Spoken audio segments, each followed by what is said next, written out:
এই সেই ছেলে যে তোমাকে ধর্মে ফিরে আসতে বাধা দেয়, যে তোমাকে আল্লাহর নামে, কোরআনের নামে, হকের নামে অন্যায় কাজ করতে বাধ্য করে। তুমি এমন ছেলের ফাঁদে পড়ে গেলা, তুমি এমন দুষ্ট বাজে চরিত্র ছেলের ফাঁদে পড়ে গেলা যে তোমাকে বলে তোমার বাবা মাকে না জানিয়ে তার কাছে চলে যেতে। সে এত বাজে বখাটে ছেলে, চিন্তা করো তার বিবেক বুদ্ধি কোথায়? তার বিবেক বুদ্ধি কোথায় যে এতটুকু বোঝে না তোমার বাবা মা তোমাকে পেলে লেলে বড় করছে? তার এতটুকু সৎ সাহস নেই তোমার বাবার সাথে এসে কথা বলবে? তার এতটুকু সৎ সাহস নাই তার বাবাকে দিয়ে তোমার বাবার সাথে কথা বলাবে? তার হৃদয়ে এতটুকু স্থিরতা নেই যে সে তার বাবাকে দিয়ে তোমার বাবাকে প্রস্তাব দেবে, তোমার বাবা যদি রাজি না হয় সে মেনে নেবে যে খালাস, এখানে আমার হয়নি, আমি অন্য কোথাও বিয়ের প্রস্তাব দিব।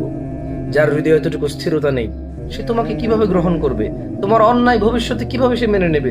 তুমি তার কাছে চলে যাবা অথবা তার সাথে তুমি জোর করে বিয়ে করলা, সে তোমার